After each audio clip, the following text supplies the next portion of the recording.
This is Korea News for April 29, 2022. The financial markets went into a panic. Despite the oral intervention of the foreign exchange authorities, the $1 exchange rate exceeded 1,271. The won is falling helplessly against the strong dollar, which is rising day by day. The $1 exchange rate, which broke through 1,261 the day before, reached 1,281 in just one day. Right after the COVID-19 crisis 2 years ago, there is even a sense of crisis that will exceed the record. There is a growing possibility that the fear that the $1 exchange rate will break through 1,301 in the meantime will become a reality. The price of flour has risen dramatically, but the cooking oil is also a disaster. There is nothing left to sell a bowl of tteokbokki for 4,501.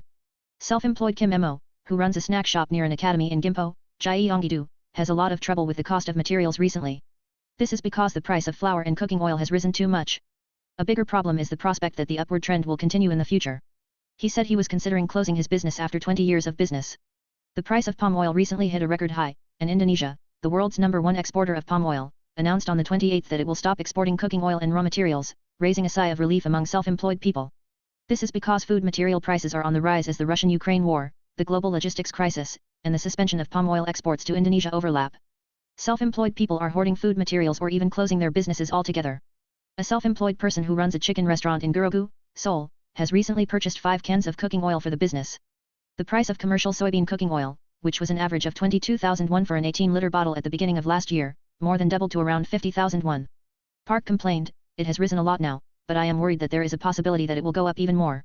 Palm oil is a vegetable oil used in the manufacture of edible oil and processed foods, and the rise in palm oil price pushes up the price of edible oil and acts as another cause of threatening food prices. Palm oil prices are at an all-time high due to the recent rise in raw material prices and sluggish production in major vegetable oil exporting countries due to war. According to the Korea Customs Service and the food industry, the price of imported palm oil in Korea last month reached $1,453. It is the highest since January 2000, when related statistics began to be compiled, and the unit price of imports rose 40.6% from $1,034 a year ago. It's not just palm oil. After the Russian invasion of Ukraine at the end of February, processed food prices continued to rise due to the rise in international oil prices and raw material prices such as grains. In recent years, the price of imported grains for feed has risen sharply. According to the Korea Rural Economic Research Institute, in the first quarter of this year, the import price index of grain for feed rose 5.8% from the previous quarter and is expected to rise by 13.6% in the second quarter. As a result, domestic egg prices are also fluctuating. According to the livestock distribution information of the Livestock Products Quality Assessment Service, the average consumer selling price of 30 special eggs on the 25th was 7,008 won, up about 10% from the price of 6,300 won at the beginning of this month. Yoon, who has been running a bakery in Gyeyang Gyeyang for over 10 years, closed the store earlier this year. Even 3 years ago, business was good enough to expand the size of the store through remodeling, but it could not withstand the increase in raw material prices and closed the business. This is because the fact that high-quality breads such as cream bread and red bean bread are sold at a low price of 501 to 701 per piece was a competitive factor in the store Yoon had put in the lead. He said, "I competed with bread made without sparing the ingredients, but the cost of the ingredients was too high, so I couldn't do business anymore." According to the National Tax Service's National Tax Statistics data, 135,926 of the 750,08 individual entrepreneurs who operated a restaurant business in 2000 chose to close their business. The closure rate of individual restaurant business operators was 18.1%, which was 7.2 percentage points higher than the average of 10.9% in all industries. There are already forecasts that this year's figures, when raw material prices have risen sharply, will become even more bleak. From Monday, May 2, the compulsory outdoor mask wearing measure that allows you to take off a mask outdoors is expected to be lifted. Prime Minister Kim Boo-led Gyeyang plans to announce such a policy at the Corona-19 Central Disaster and Safety Countermeasures Headquarters meeting on the 29th. A government official said, "The number of confirmed cases continues to decrease, and the severity and mortality rates are stable." As Incheon, chairman of the Presidential Transition Committee, announced on the 27th that he would review the declaration of outdoor mask-free within 30 days of the inauguration of the new government, there was also a prediction that the government could accept the opinion of the Transition Committee and hand over whether to remove the outdoor mask to the next government. However, it is reported that the government has come to the conclusion that there is no reason or justification not to take off the mask, considering that it has been confirmed that the spread of corona is stable even after the distance is lifted, and the class of infectious disease has been downgraded. On the 28th, the Presidential Takeover Committee estimated the cumulative loss from COVID-19 to the self-employed and small business owners at 54 trillion won and presented a compensation plan to provide differential support according to the degree of damage. However, the small business group, who had been expecting a batch payment of more than 6 million won, protested, saying differential payment is a retreat from its promise. Incheon, chairman of the Takeover Committee, held a press conference at the office of the Takeover Committee in Tungidong, Jongno-gu, Seoul on the same day and announced the compensation plan for small business losses. Chairman Ahn criticized the current government, saying, the current government only responded to the damage of small business owners and the self-employed on an ad hoc basis and paid everyone the same amount of money, he said. The transition committee calculated the loss of 54 trillion won for 2 years from the government's quarantine measures to about 5.51 million small businesses in Korea from 2020 to 2021, when the COVID-19 outbreak occurred. Immediately after the inauguration of the new government, an additional supplementary budget was established to provide damage support to them. In accordance with the enforcement of the loss compensation system, the government compensated for losses incurred since early July of last year. It is also decided to strengthen compensation for losses suffered by small business owners this year. Loss compensation rate. It is likely that the ratio of compensation to loss will be increased from 90% to 100%, and the lower limit of compensation will be raised from 500,000 won to 1 million won, respectively. It also proposed a support plan that converts high-interest loans received by small businesses from 2 financial institutions into low-interest bank loans, and extends the payment of taxes such as value-added tax and income tax for up to 3 months. However, small business groups and politicians criticized it as half compensation. It falls short of the presidential election promise of President-elect Yoon Seok-yeol to compensate for a total loss of 50 trillion won, including a lump sum payment of 6 million won to each small business. In addition, the acquisition committee did not disclose the total size of the loss compensation plan, the specific amount of damage support, or plans to raise financial resources. Only the amount of loss was counted and the specific compensation plan was handed over to the new government and the National Assembly. The Federation of Small Businesses, an organization of small business owners, pointed out that the total size of the small business support plan did not appear in the announcement of the takeover committee, and in a situation where merchants were expecting a lump sum payment of more than 6 million won, they presented a differential payment plan. Park Hong-joon, floor leader of the Democratic Party of Korea, also criticized during the party's policy coordination meeting on the same day, saying, the transition committee has effectively abandoned the first promise of President-elect Yoon Seok-yeol, complete compensation for losses. President-elect Yoon Seok-yeol and US President Biden will hold a summit meeting in Seoul on the 21st of next month. On the 10th of next month, it is the high-speed summit that will be held 11 days after the inauguration of President-elect Yoon. President Biden, who visits Japan and South Korea in succession, is known to be preparing his Great Asia speech in Korea, his first Asian tour. White House Press Secretary Jen Psaki officially announced on the 27th that President Biden will visit South Korea and Japan from the 20th to the 24th of next month.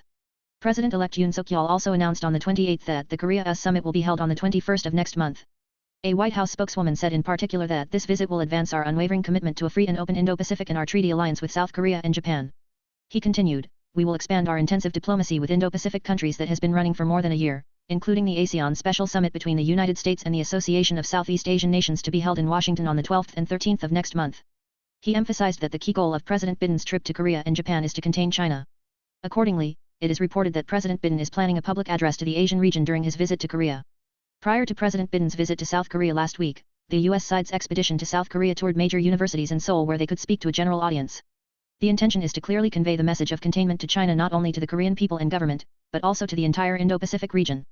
It is possible to mention the importance of supply chain cooperation with the Indo-Pacific Economic Framework (IPEF), which the Biden administration is promoting to counter Chinese influence. As this summit is held right after Yoon-elect Yoon took office, it is expected that messages of cooperation on the ROK-US alliance, the North Korean nuclear issue, and economic security will emerge. Improving Korea-Japan relations and strengthening military cooperation between the US and Japan are also highly likely to be on the agenda. Regarding President Biden's visit to South Korea, spokesperson B said, we plan to hold in-depth discussions on a wide range of issues, including economic security and major regional and international issues, along with the development of the ROK-US alliance and cooperation on North Korea policy. At a regular briefing on the same day, the Chinese Foreign Ministry objected to President Biden's trip to Korea and Japan, saying, we must not create an exclusive small group that excludes China and undermine mutual trust and cooperation of countries in the region. As former Democratic Party presidential candidate Lee Jae-myung is reviewing the Incheon by-election, which is expected to be held on June 1, as the time to resume politics, it is reported that there has been a noisy among the Democratic Party's Incheon area lawmakers recently over the adequacy of running for office. Against the background of such a difference of opinion within the party, some in the party view it as a conflict due to the fact that former candidate Lee is increasingly consolidating his will to run for Gyeyang. According to the Democratic Party on the 28th, the Incheon City Party held a meeting related to the Incheon Election Countermeasures Committee for the June local election on the 22nd. At this meeting, if Song Young-gil was confirmed as a candidate for Seoul mayor, the issue of Lee Jae-myung running for the Incheon Gyeyang district, which would be included in the by-election, emerged as a hot topic. It was reported that there were differences of opinion among the lawmakers at the time. There was a coexistence of opinions that the ex-candidate Lee needs a quick return to politics and that running for office with harsh expressions is not appropriate. It is also evaluated that the fact that the strategic interests of the former candidate are different within the party over Lee's candidacy has been exposed. Former CEO Song Young-gil is also actively demanding the candidacy of former candidate Lee Jae-myung, and it is known that such public opinion is forming in the region.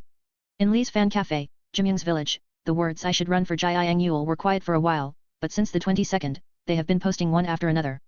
There are also objections within the party that running for Gyeyang could be poisonous. This region has traditionally been a democratic stronghold.